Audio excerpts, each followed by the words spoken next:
শুভ সন্ধ্যা। আজ 13ই জানুয়ারি 2025। এখন রিজু অ্যাকচুয়ালি আমায় নিয়ে যাচ্ছে, এই ট্যুরটাতে রিজু নেই, যাচ্ছে চন্দনদার বাড়ি। সেই চন্দনদা মানে আমরা একসাথে তাডোয়ার ট্যুর করেছিলাম। চন্দনদার বাড়ি থেকে আমি, অমিতদা, চন্দনদা একসাথে যাব শিয়ালদা স্টেশন। শিয়ালদা থেকে দার্জিলিং মেল ধরার কথা আজকে। এই ব্লকটা হচ্ছে ইয়কশমের ব্লক। কালকে আমরা পৌঁছবো ইয়কশমে। এনজেপিতে হোমস্টের গাড়ি চলে আসবে, আমরা একদম ইয়কশম চলে যাব। তোমরা শিলিগুড়ি থেকে ডাইরেক্ট ইয়কশম যাবে? হ্যাঁ, ওই ব্রেক জার্নি করবে না? না, ব্রেক জার্নি আপাতত না। ফেরার সময় আমরা ইচ্ছে আছে পেলিং এ থাকবো, তারপর পেলিং থেকে নেমে এই আর কি। আমরা তিনজন শিয়ালদা স্টেশন পৌঁছলাম, এখন 8:40। দীপুদা আসছে ট্রেনে করে। দীপুদা শিয়ালদা পৌঁছেছে, অমিতদা লোকেশন শেয়ার করছে। হ্যালো, আমাদের 12343 দার্জিলিং মেল সামনে দাঁড়িয়ে আছি। এখন বাজে 9:50। সো এখনো অ্যাটলিস্ট 15 মিনিটস আছে। দীপুদা এসে গেছে। দীপুদা মানে দীপঙ্কর দেবনাথ, অমিতদার বাল্যবন্ধু, আমাদের দলের চতুর্থ সদস্য। ঠিক আছে, কাল ভোরে আবার দেখা হবে। হ্যাঁ, দিস ইজ ইয়ংদা। कुछ समय पे हमारे चुंदा होमस्टे पे नहीं जावे। कितना दूर यहाँ से किलोमीटर? यहाँ से आपका पड़ जाएगा लगभग 6 घंटा सीधा सीधा जाने से। किलोमीटर में? Kilometre 150 kilometre. 150 किलोमीटर तो लगेगा ही, क्योंकि पार का रास्ता है। रुकना है यहाँ पे 6-7 घंटा लग जाएगा। हाँ, 6 से 7 घंटा। ठीक है जी। টয়োটা ইনোভার ডিকিতে মালপত্র সব তোলা হয়ে গেছে। এখন 8:35। তো বেরিয়ে পড়লাম। নেসেসারি পার্কিং ফিজ শুনলেন ইয়াংদা ভাইয়ের কাছ থেকে। It will take 6 to 7 hours. শিলিগুড়ির ব্যস্ত শহুরে পথের পর এসে পড়লাম মহানন্দা ওয়াইল্ড লাইফ স্যাংচুয়ারির স্নিগ্ধ সবুজ বনাঞ্চলের মধ্যে দিয়ে চলা রাস্তা। গাড়ির পিছনের সিটে কষ্ট করে বসেছেন 3 দাদা, চন্দনদা, দীপুদা আর অমিতদা। ওনারা এই পথ চলার ছবি তোলার জন্য আমায় সামনের সিটে বসতে দিয়েছে। সমতল ছেড়ে পাহাড়ে চড়ছে আমাদের গাড়ি।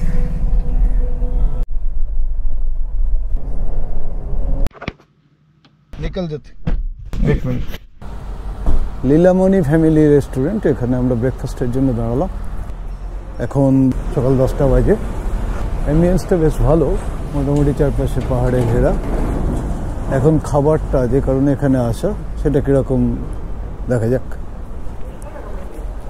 এখানে বসে আছে চন্দনদা, অমিতদা, অর্ডার দেওয়ার পর্ব চলছে। কি অর্ডার হচ্ছে? আলু কা পরোটা। হ্যাঁ হ্যাঁ,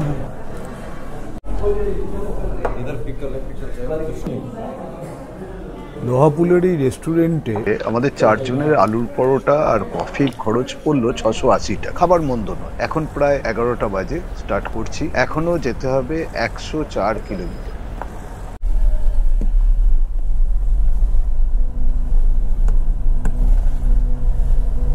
এখন 11:15। 19 কিলোমিটার পথ পেরিয়ে এলাম মেল্লি চেকপোস্টে। জোরথাঙে আজ মাঘে সংক্রান্তি মেলার উদ্বোধন হবে বিকালে। এখন 12:20। প্রচুর মানুষের সমাগম হয়েছে এখানে। পার্ক করা গাড়ির সংখ্যা দেখেই বোঝা যাচ্ছে। पार्किंग के लिए? हाँ, मेला में आया। मेले में आया। अच्छा, ज़्यादा भीड़ भाड़ होता है ना? हाँ, बहुत। রঙ্গিত নদীর ওপর এই 250 মিটার লম্বা কেবল স্টেট অক্কার ব্রিজ থেকে আমাদের গন্তব্য এখনো 60 কিলোমিটার। আপাতত জ্যাম কেটেছে। এখন সময় 12:30। নয়াবাজারের রাস্তায় কিছু দূর এগিয়েই পথে পড়লো এই টানেলটা। নাম জানতে পারিনি, কারোর যদি জানা থাকে প্লিজ জানাবেন।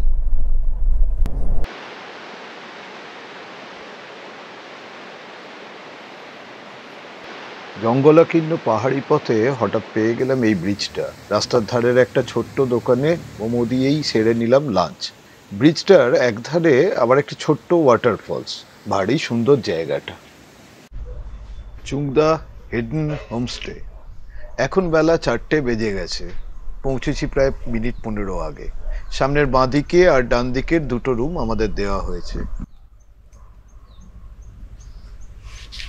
এই ঘরটাতে অমিতদা আর দীপুদা থাকছে, অন্যটাতে আমি আর চন্দনদা।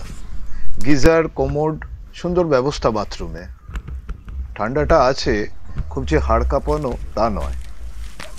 এখানে এখন কফি চলছে।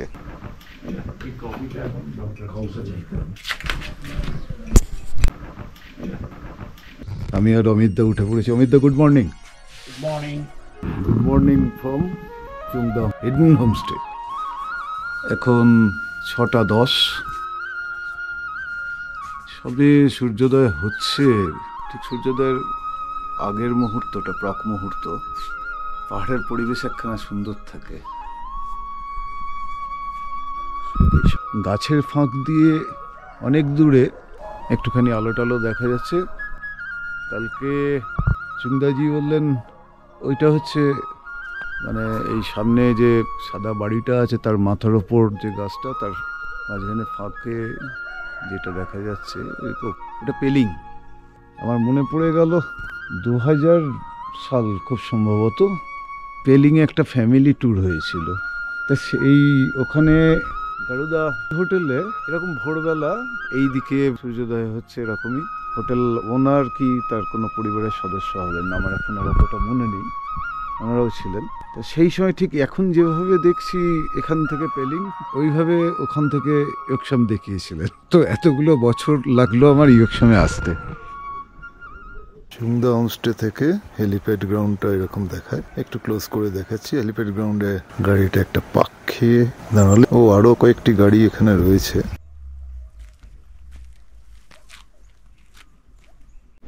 Just you call him doggy? Doggy बोलते हो? क्या बोलते हो? लोकी। Do you know लोकी किसका नाम है पता है? कार्टून कैरेक्टर है, हैमर लेके घूमता है। थर का भाई है लोकी। हेलो। হডসন্স রেড স্টেটের ফিমেল গাছের মগডালে বসে শীতের সকালের প্রথম রোদ্দুরটার মজা উপভোগ করছে।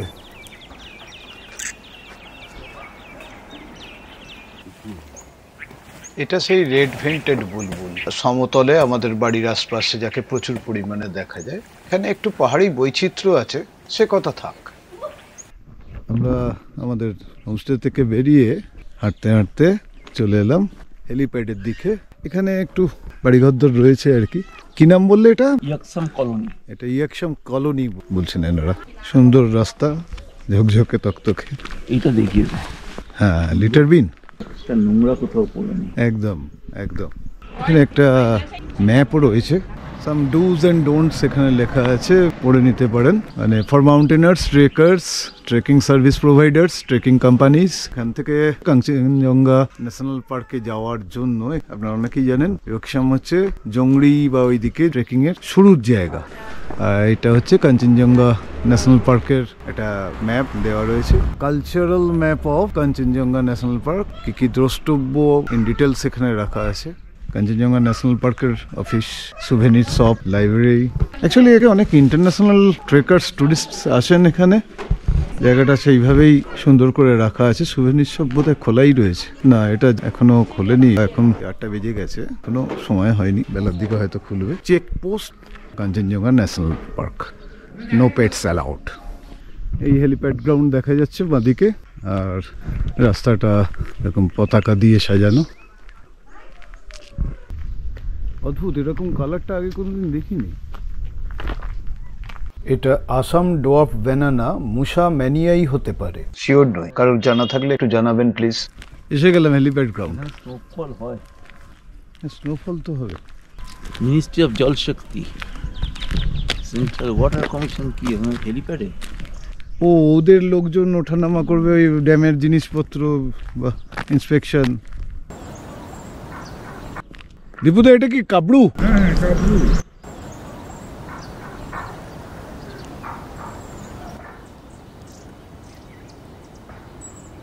হেলিপ্যাডের ধারের গাছে পাতার আড়ালে খাবার সংগ্রহে ব্যস্ত ব্ল্যাক থ্রোটেড টিটদের দল।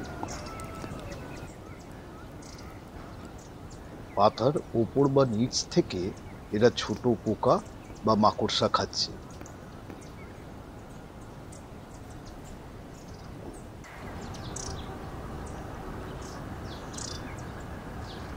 এছাড়াও বেরি জাতীয় ছোট ফলও এদের খাদ্য।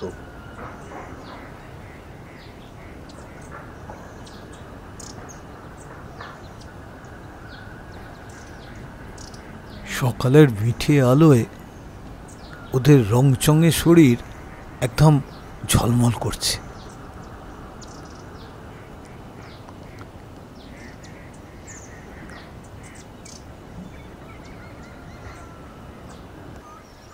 আবার হডসন্স রেড স্টার্টের ফিমেল রাস্তার ধারে খাবার খুঁজে বেড়াচ্ছে।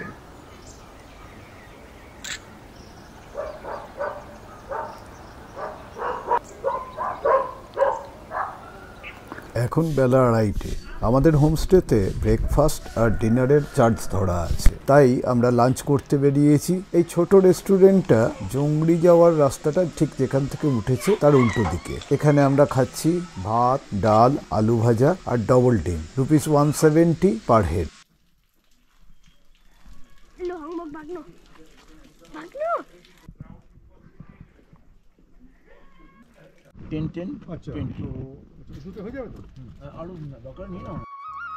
Good morning.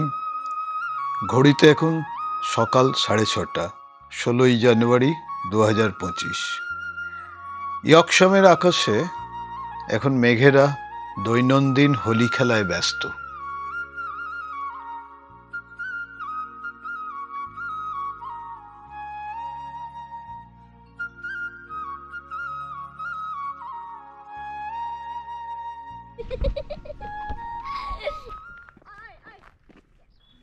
সকাল সকাল আমরা আবার চলে এসেছি হেলিপ্যাডে।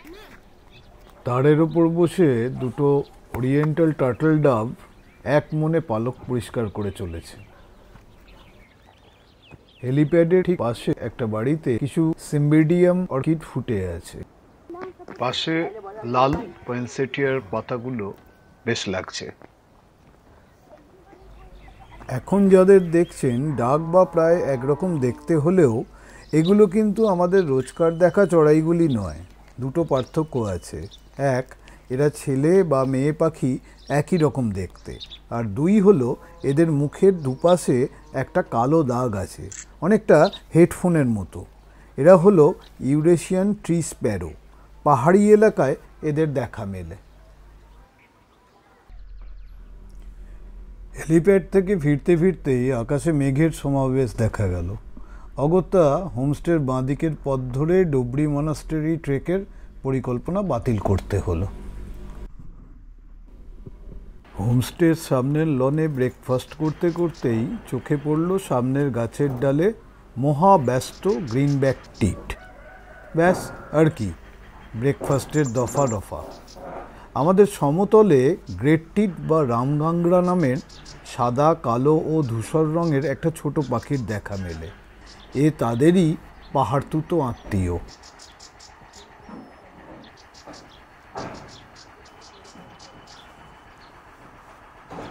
এ হলো ব্লু ফ্রন্টেড রেড স্টার্ট। এটা হলো পুরুষ পাখিটি। প্রথম দিন থেকে দেখতে পেলেও ছবি উঠছিল না। আজ কোনো রকমে এই চঞ্চল পাখিটিকে আপনাদের দেখানো গেল। Grey Bush chat. এখন 2:45। ওই যে ম্যাডাম আসছেন, পিছনেই ওনার রেস্টুরেন্ট। কাল থেকে ওনার কাছেই আমরা লাঞ্চ করছি। এখন বসে আছি ওনার দাদার দোকানের সামনে। লাঞ্চের পর একটা কফি খাবো। দামটা একটু চড়া, 50 টাকা হলেও চমৎকার বানান।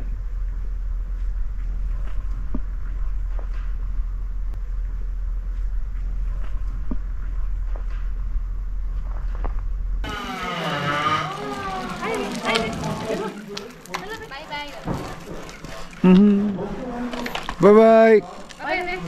Bye bye. Smart babies.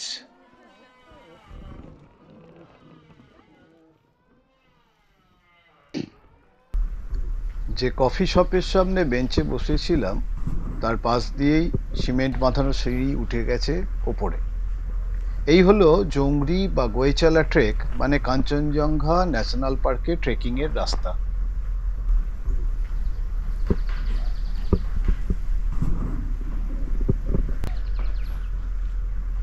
আজ এখানেই শেষ করছি। আগামী পর্বগুলোতে থাকবে ইয়কশামের অন্যান্য দর্শনীয় স্থানগুলো পায়ে হেঁটে ঘোরার বৃত্তান্ত, আর অবশ্যই পেলিং ভ্রমণ। গুড বাই, সবাই ভালো থাকবেন। দেখা হচ্ছে আবার পরের পর্বে।